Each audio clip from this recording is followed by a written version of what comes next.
Então, mas o senhor acha que essa evolução, né, foi saudável?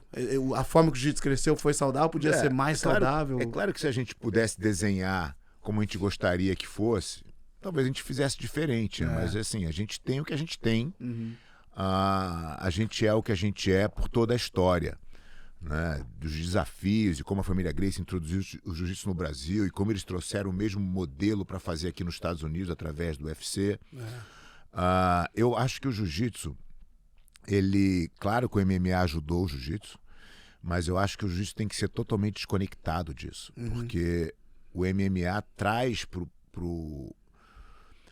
para a audiência uma imagem muito forte, né? O cara até gosta de assistir, porque se o cara estiver andando na rua, tiver duas pessoas brigando, ele vai parar para olhar. Claro. Né? Uma curiosidade do ser humano, né? Mas ele não quer aquilo para ele nem para o filho dele. Então acho que o jiu-jitsu tem que se desconectar desse caminho. Esse caminho talvez fique ligado um pouco na competição, nessa pequena parcela do jiu-jitsu, né, competitivo. Acho que aí ele tem de certa forma... Quantos por cento o senhor acha que de pessoas que treinam? Cara, eu não acho que chega a 5%. 5% de competidores? Eu acho que não chega a 5%. Eu também tenho isso na minha cabeça. Então, quando você olha para o outro lado, fala assim, cara, como é que eu vou comunicar para esse outro lado? 95% das pessoas que não competem. Exatamente. Como é que eu vou comunicar para essas pessoas? O que o jiu-jitsu traz para eles? E aí que eu acho que entra esse novo movimento de desenvolvimento pessoal. É assim que a gente tem que vender o jiu-jitsu. Entendeu? De carona, você vai ganhar a melhor defesa pessoal do mundo. Mas é a carona. Não é o objetivo principal. Né? Então, acho que o jiu-jitsu vive esse movimento. A gente chegou até aqui por tudo que a gente construiu. Hoje a gente tem condição de falar disso. Sim. Hoje você tem uma academia com 700 alunos que você pode falar, cara, eu tenho 5% de competidores aqui. Eu vou falar para 95%. Entende? Todo mundo sabe que o André é campeão, que a Atos é uma super equipe e tal. Já está feito. Né? Quem está no meio não precisa de promoção. Você precisa da promoção para a sociedade que não faz jiu-jitsu ainda. Por isso que não existe o menor sentido na competição dentro do business entre as academias. Não tem a menor necessidade. Né? Olha a quantidade de gente que não faz jiu-jitsu. Você pega aqui em San Diego, quantas academias tem em San Diego? Pô, um monte, né? Pô, muito. E todo mundo tem um monte de aluno. Todo mundo tem um monte de aluno.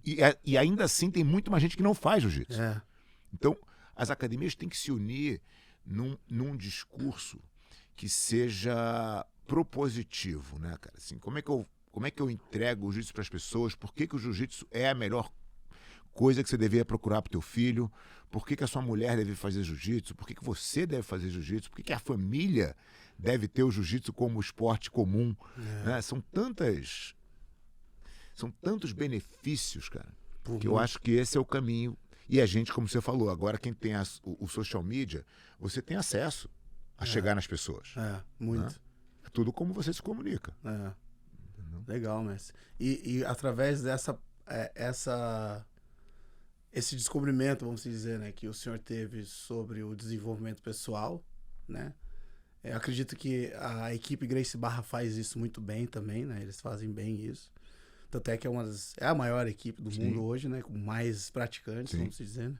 Acho que eles têm mais de 1000 filiais hoje em dia, né? Uma coisa assim. Eu não sei os números exatos, né? Acho que a Gracie Barra faz um super trabalho.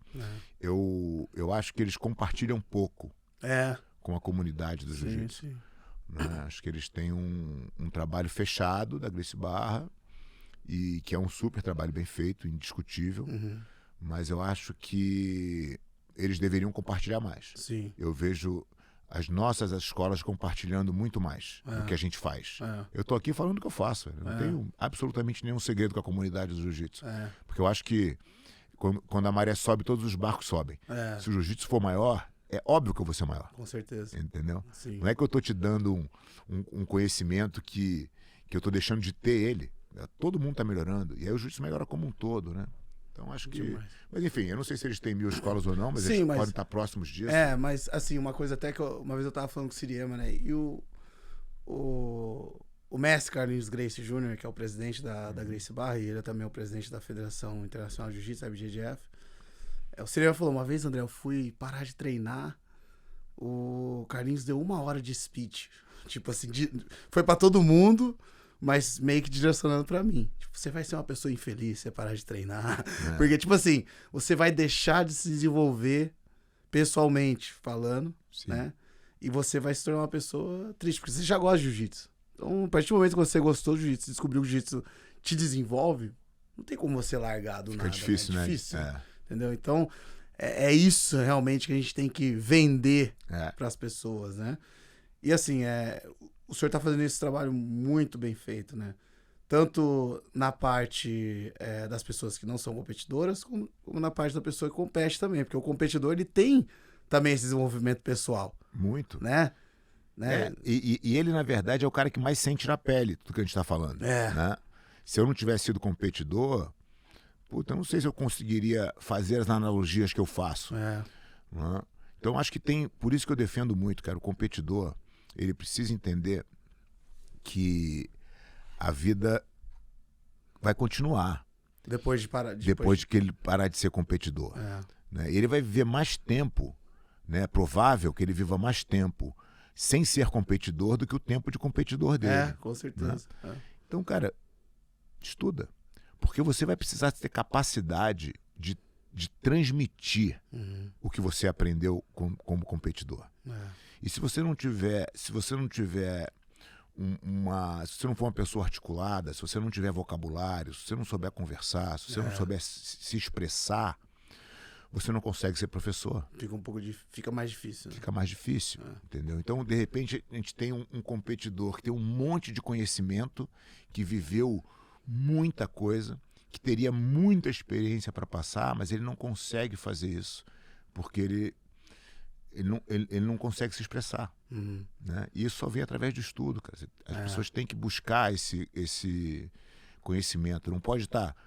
Você não pode fazer somente uma coisa. Essa teoria das 10.000 horas do Michael Gladwell já caiu por terra. Sim. Você tem que fazer coisas paralelas. Essas coisas paralelas vão te levando, vão te trazendo novos inputs para você fazer o que você faz, entendeu? Sim.